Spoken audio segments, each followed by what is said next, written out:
All eyes are on Budget 2018. But before we get there, let's have a quick review or recap of what's gone on in the last month. If you look a step back even before October or even September, what we've sort of seen in the recent few months is a relative calm, in particular in terms of the macroeconomic variables. If you look on the external sector side, we've seen exports increasing. In particular in July and August, we saw exports exceeding 1 billion, which is a good sign. And some of the categories that have sort of grown are also providing signs that post the GSP Plus being regained by Sri Lanka, we're seeing the positive impacts of it. So that is quite healthy in terms of the exports. Imports not still declining as yet, but still having the impacts of the drought. And as a result, we've seen the trade deficit expansion.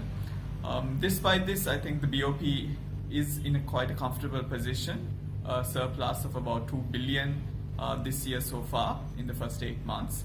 And that augurs well, in particular, in providing a good buffer heading into next year as well.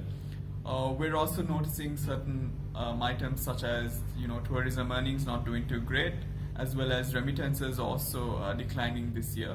But despite these declines, we're actually seeing the financial account performing much better, and that's because of healthy level of FDI inflows, in particular when you compare it to last year, and if you see some of the long-term loans and things like that coming in.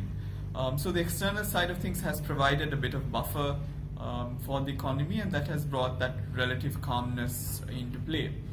But why Budget 2018 is quite important is if it will provide the right signals for this calmness to be extended and the stability to move into next year.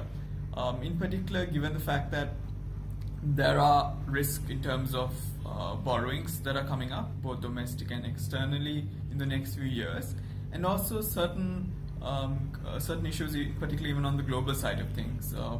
One such risk that we sort of do see right now is the possibility of a new Fed chairperson. It could be someone who is appointed. Right now, the two front runners could be someone who will continue the current regime of slow, progressive increases in interest rates in the US, or someone who might radically change the direction and the policy framework of the Fed. So that's a bit of a global risk that's sort of coming up right now. So we need to take this domestic issues as well as the external risk and see where the economy might be headed to next. But right now, that relative calmness is there.